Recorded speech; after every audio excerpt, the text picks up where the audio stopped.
Much has been said and written about the relevance of postcolonialism, alongside a variety of post-1990 isms, such as late postmodernism, post-communism, post-feminism, post-imperialism, transnationalism, and so on.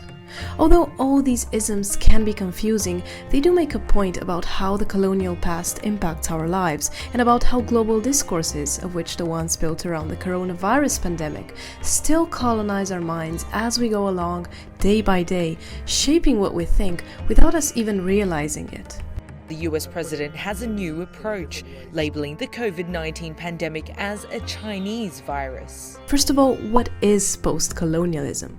To put it simply, a theory built around multiple implications of center-margin relationships in the wake of the fall of colonial empires.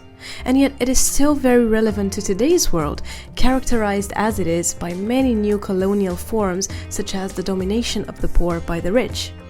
In this context, why does India still prove to be an appropriate, if not the most appropriate, case study? Maybe because it was the pearl in the British crown?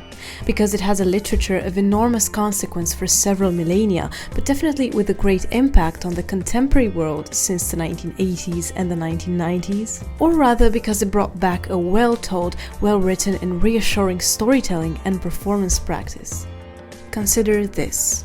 In the fragmented landscape of today's world, when reading successful novels such as Salman Rushdie's Midnight Children or Arundhati Roy's The God of Small Things, how often are we made aware of an entire universe of stories and legends whose wisdom can teach us about the world we live in and about how much our individual destinies are handcuffed to history.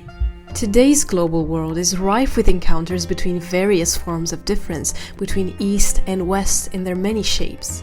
See, for instance, the adaptation of Western works such as Jane Austen's canonical Pride and Prejudice.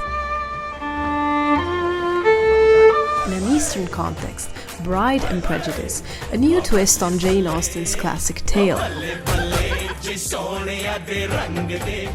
Or Vishal Bhardwaj's Zamkara, an Indianized Othello which is no less sensitive to race and class difference than Shakespeare's own Othello was. The West is indisputably the freest, the cleanest, the fairest civilization in history. It's a better system that has raised our species to a pinnacle of wealth and happiness. What kind of post-colonialism do we still live with nowadays? And how much of it is woven within the texture of our contemporary global world, whose destinies are controlled by covert structure that often eschew our understanding?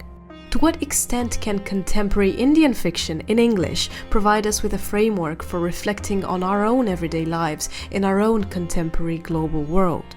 Find out about this and more at the British Cultural Studies MA program.